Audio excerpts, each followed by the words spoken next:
来个大海螺，慢慢的旋着，哎呦，这个黄掉里面了啊！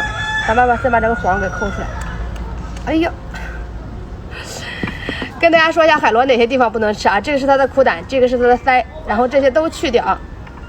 还有一个，这个是它的肝，肝吃多了会头晕，咱给它掐掉，掐一个小孔给它挤出来，剩下的都是可以吃的啊。最好吃的就是这个螺头肉，肉是 Q Q 弹弹啊。